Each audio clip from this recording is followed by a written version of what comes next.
You're listening to the Cyberwire Network, powered by N2K.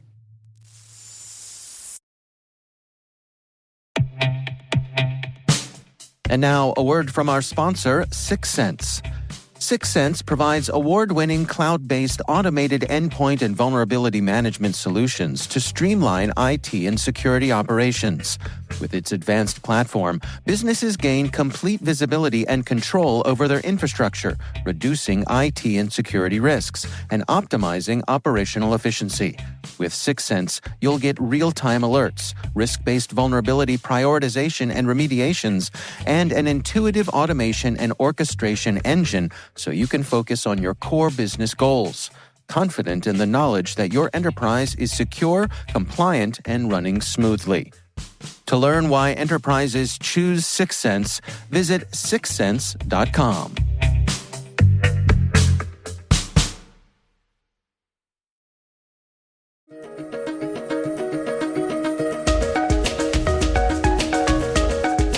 Hello, everyone, and welcome to the CyberWire's Research Saturday. I'm Dave Bittner, and this is our weekly conversation with researchers and analysts tracking down the threats and vulnerabilities, solving some of the hard problems, and protecting ourselves in a rapidly evolving cyberspace. Thanks for joining us.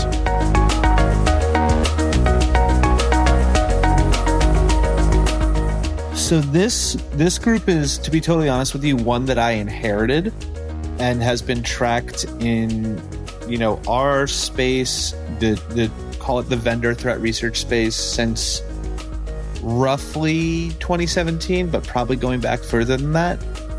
That's Greg Lesnowich, senior threat researcher at Proofpoint. The research we're discussing today is titled From Social Engineering to DMARC Abuse, TA 427's Art of Information Gathering.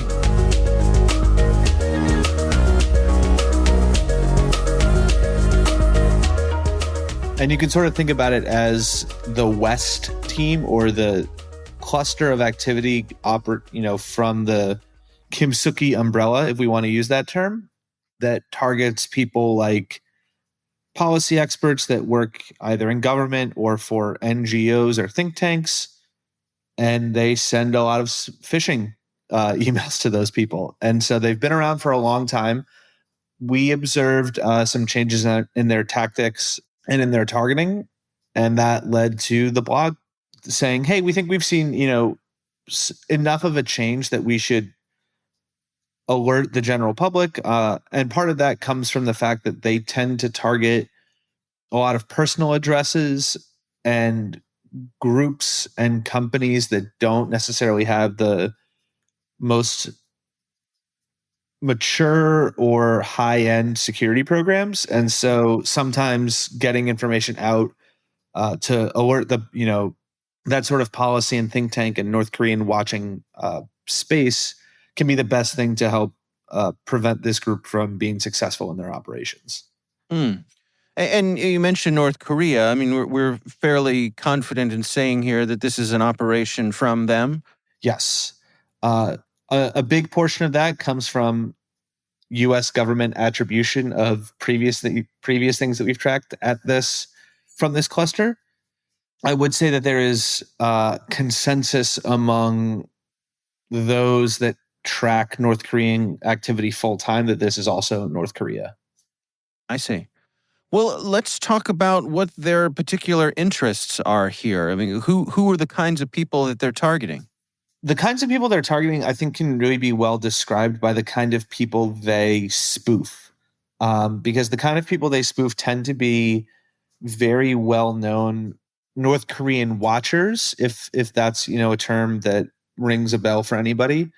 And they'll spoof sort of prominent people in the North Korean sort of policy space, and not people in North Korea doing policy, but particularly people based in the U.S., who have insight or potentially can contribute to policies that would affect North Korea. And so they target individuals that have some idea, can inform those policies, or have particular analytical skills that could provide some insight for North Korea about what those policies will be.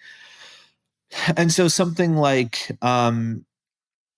there's sort of a steady drumbeat of this activity that is targeting these people all the time. And part of that we believe, is for the group to sort of stay in touch with the heartbeat of what the North Korean community is, caring about. And some of it is then more particular in, its engagement. And a lot of that just derives from, hey, South Korea announces that they are removing the reunification language from their constitution.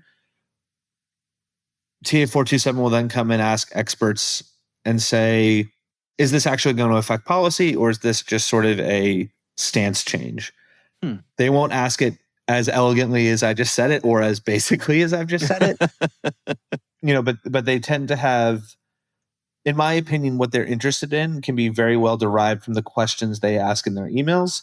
And those almost always go to people in government, but more so to people at think tanks and NGOs in those sort of spaces. And occasionally, we don't have necessarily the data to say that it's going to a ton of journalists, but given that they spoof journalists a good amount of times, we would expect that journalists who write about North Korea a lot are also targeted.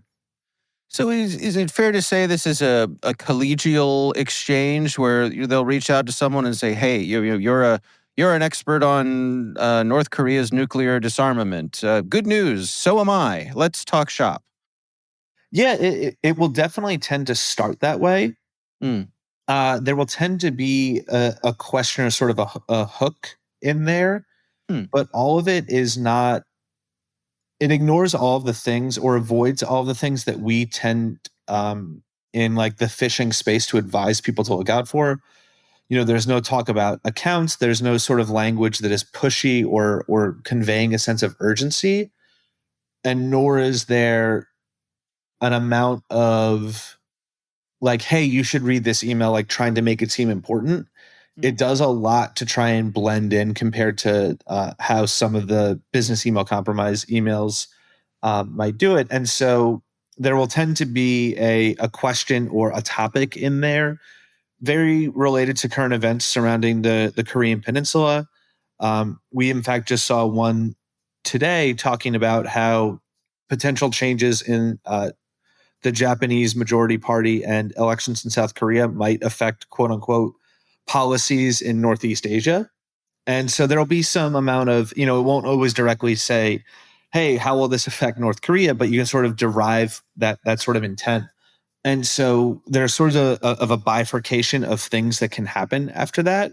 We've seen reports, particularly out of the folks from Reuters, put out a piece, I think in 2022, where they first saw this activity, that they would solicit these questions in the way you just sort of termed it, collegial, and they would get a response back. Hey, what do you think about this topic? The victim will say, hey, I think that X, Y, and Z policies are going to create A, B, and C outcomes. And sometimes they'll just drop the conversation there and say, okay, I've got what I need. Cool. Thank you. We believe that some of that activity can be them getting answers to questions that their leadership has to them. Everybody has a boss that they're answering to in this space. Right. And if they can get the answer without having to do, complete, more effort, why would you continue with the normal playbook? We are a little bit biased in that, I'll note, because we want to interdict as soon as we see, contact with a North Korean intelligence operative. So we tend to in our technology, and then from our advisement end, cut off that communication as soon as possible so that the victim can't even respond. So we've seen reports of the sort of call and response, and then completion of that email thread. We've seen reports and observed in our data as well, sort of longer or attempted longer exchanges, especially with the victim's personal accounts. So they will email their corporate or professional account and CC their Gmail account, and they will continue to respond from their Gmail account. And that can go on for, months at a time without necessarily something super malicious happening. And part of that is, I think, trust building, but also if, from my view, if someone has a source that they can keep tapping with low effort to get a good idea of what someone thinks about something, I think it's something that they'll continue to pursue without necessarily needing to deploy malware or harvest credentials in some manner, especially if going through that bulk of information that exists just on someone's computer is more effort than it's worth, especially if they're getting the information directly from the user, the voice themselves. So it's a pretty interesting set of activity. Definitely not the sexiest, but definitely the most prolific group on the APT side of things that we see in our data. Yeah. One of the things that this research that you all just published highlights is how they've sort of upped their game a little on the email side of using things like DMARC and some web beacons. Can you take us through what you're seeing there? Yeah, and on the second one of those web beacons, it's effectively like something like marketing click tracking to see, hey, has this person opened our emails to get an idea of how successful a given campaign has been? And they've sort of been testing with those same things. We haven't seen widespread adoption, but we think it was sort of to get an idea of, are my emails landing? Are they landing in the right place? Even it might just be as simply as, are victims opening my emails?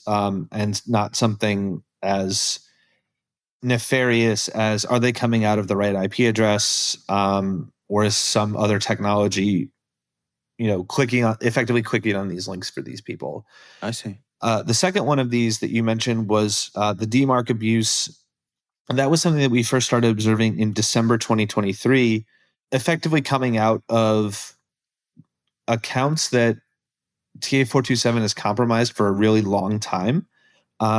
We're trying to work with the folks that are compromised and sending, are facilitating sending those emails. So we didn't name them in the piece because, it didn't feel like a professional move to sort of call out people that might not be able to prevent those things on their own. And so Right. trying to put out as much information as we can to say, hey, here's how you can protect yourself against the threat without doing sort of like the inverse of the victim shaming, Right.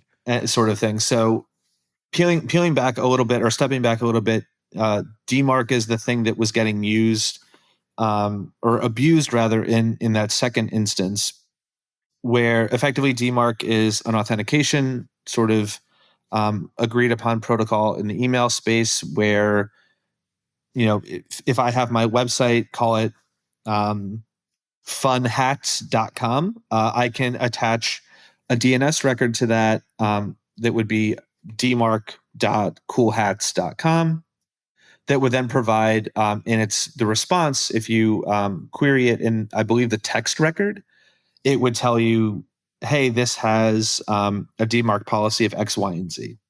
Okay. Those policies can then dictate, does a policy exist? Yes or no? What are sort of the parameters of those policies?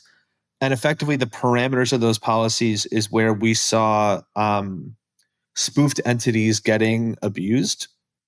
If my policy record says a policy exists, but it's not enforced, or to not, during the authentication process, if someone sending an email as coolhats.com fails to authenticate, like that DMARC authentication fails, a lot of policies will just say, do nothing, instead of quarantine or reject it, and then tell the entity that was spoofed that they were being spoofed. And so it's kind of a tricky thing to set up. And there's a ton of things on YouTube and the open internet about how to set that up. But it is a little bit of an intensive process. And so given that we hadn't seen, as much adoption as we would hope for or like, we're sort of in a place where we have to say, okay, well, these entities are being abused. We can, sort of try to tell them to update their DMARC records to prevent this spoofing. But it does allow, the TA427 in the end to very well spoof someone like my domain, coolhats.com. And it does all the things, again, to what we said before. It beats all of the measures that we tell people to look for in a phishing email, because everything in the header says it's coming from Greg at coolhats.com. Right. There's no sort of like difference between those two, unless you know how to open the email headers and inspect those and check them, or you're flagging for failed DMARC activity. It's not necessarily something that would bubble up without some other technology in line to tell you, hey, this might be an imposter. Don't engage with them, or sort of proceed with caution. And so that was sort of the main impetus for us wanting to get some information out there about this activity.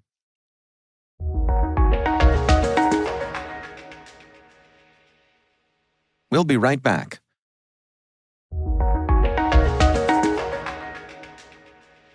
To what degree would you label this sort of low-level espionage? I mean, it doesn't sound like they're actively trying to, infiltrate classified information. It strikes me that this is kind of a taking a temperature of what people who have professional interest in these topics may be thinking about things. Is that a fair way to assess what's going on? Yeah, I think definitely from what their goals are, I think that's a fair way to assess it. I think espionage is sort of the closest proxy. You could also make the argument that it is sort of, there's no North Korean embassy in Washington, D.C.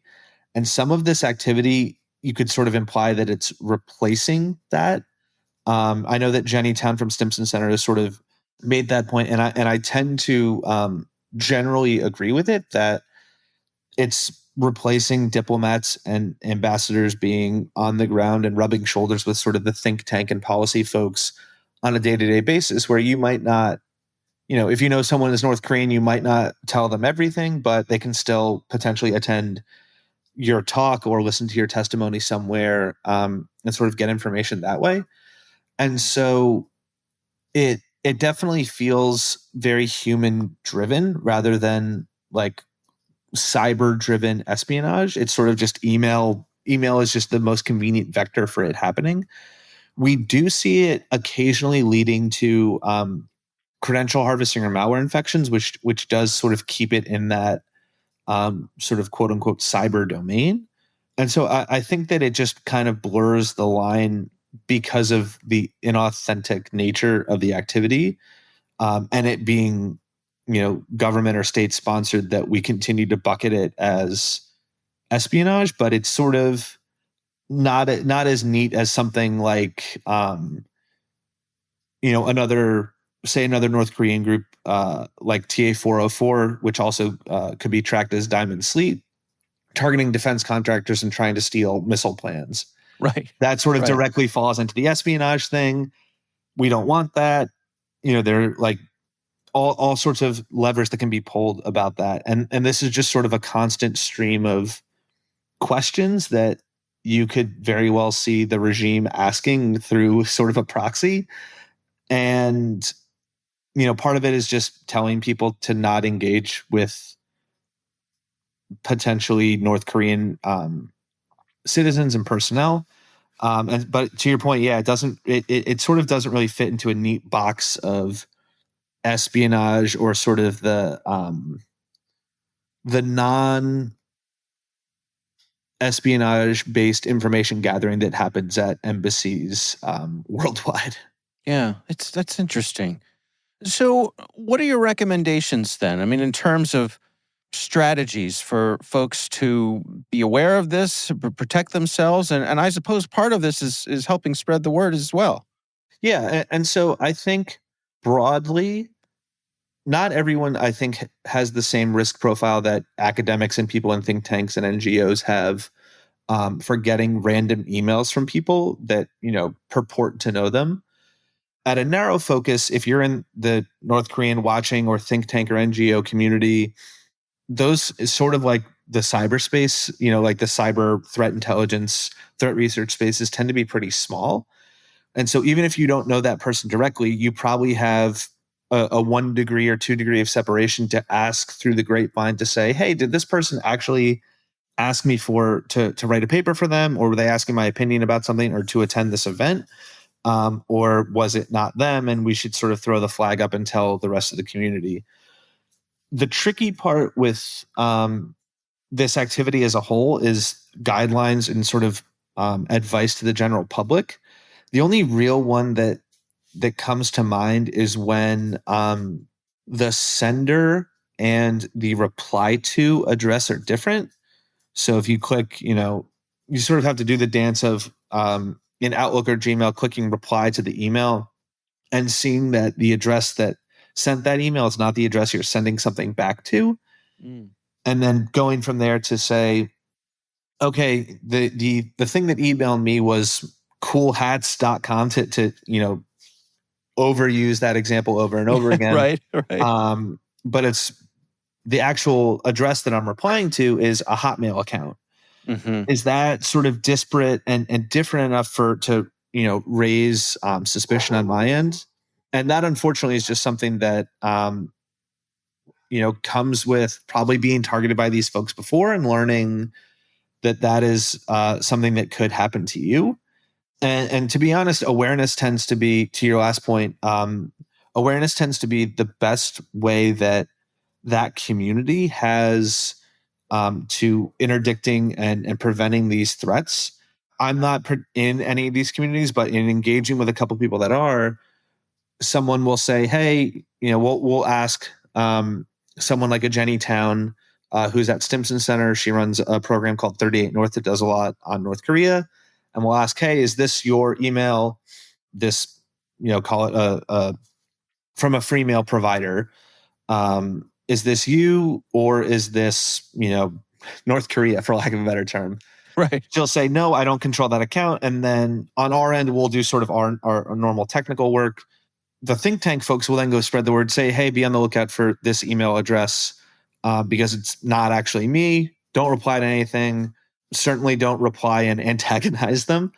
And don't provide any information over. And some of that is, I think that we just don't want anyone to be engaging with these folks, because even if we can keep a slight amount of information advantage over North Korea, most of their other cyber programs are centered around them acquiring information or currency to further their weapons program, which there's a lot of black and white in the world, or a lot of shades of gray in the world right now to decide what's good and what's bad. I think that deciding helping prevent North Korea from getting a long range nuclear weapon is very much a good thing to do. Yeah, not very So ambiguous. it sort of becomes an easy thing for us all to sort of center around. Right. I think it's a really interesting point, that because I can imagine if I'm a policy expert and the very fact that someone is reaching out to me, there's a certain bit of flattery that goes with that. But then also, if it's obvious to me that this is, someone wearing a fake mustache and a trench coat and a hat, that it isn't actually the person that they say they are, I can understand being a smart person that thinking, oh, I might string them along for a little while. But, this may be North Korea's B team, but they may bring in the A team if you aggravate them. Mm-hmm. Absolutely. And even though we have not used the sophisticated word yet, that I think that the level of English that they are able to use in their Word documents, everybody sort of makes mistakes, but the level of English, the sort of things they're able to discuss, even just via email in a written format, not live and on the phone or something like that, is impressive. And so I think that they have proven themselves pretty capable just in this arena alone. And we sort of know or we sort of suspect, we do not know, but that operators from sort of this group and potentially the other parts of the quote unquote Kim Suk-hee umbrella got pulled in to sort of a tiger team during the COVID response from North Korea. And they were doing things that were well above sort of the normal TTP capability we would assign them in sort of their daily operations. And so we know that ceiling is higher than this activity is showing us. And so I think that that's also, to your point, a big part of keeping things calm through those engagements and saying, hey, even though that this isn't the most malign thing that you've ever seen, aggravating them is just not going to help anybody. Right. And they definitely do have some, I think within their sort of repertoire, they have some, pretty capable malware families like Recon Shark, which is a updated version of Baby Shark, a Visual Basic VBS based family that, it's pretty well detected and easy to track if you're looking at it, but it's not something that they use all the time. They will use a lot of things like browser extensions to sort of steal passwords and things like that. But I think even with those sort of small selection of tooling, I think that they, because of the apparatus, the North Korean apparatus that they're tied to, there can be a bigger hammer to get rolled out if it's needed.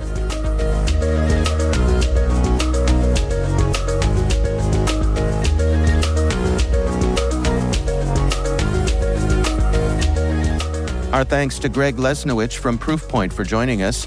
The research is titled From Social Engineering to DMARC Abuse, TA 427's Art of Information Gathering. We'll have a link in the show notes.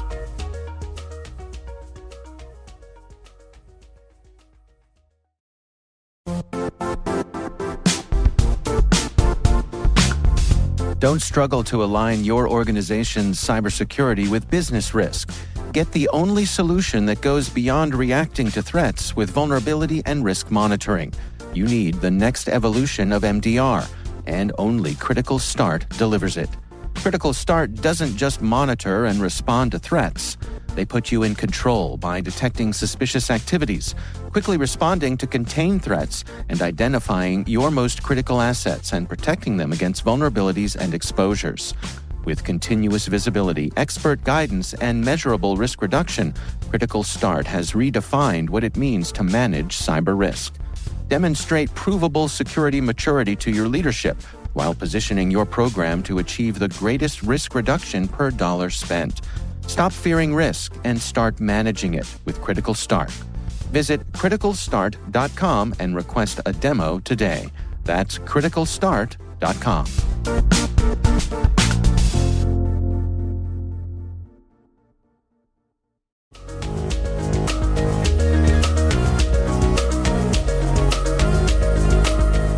The CyberWire Research Saturday podcast is a production of N2K Networks. N2K Strategic Workforce Intelligence optimizes the value of your biggest investment, your people. We make you smarter about your team while making your team smarter. Learn more at n2k.com. This episode was produced by Liz Stokes. Our mixer is Elliot Peltzman. Our executive producers are Jennifer Iben and Brandon Karpf. Our executive editor is Peter Kilby, and I'm Dave Bittner. Thanks for listening. We'll see you back here next time.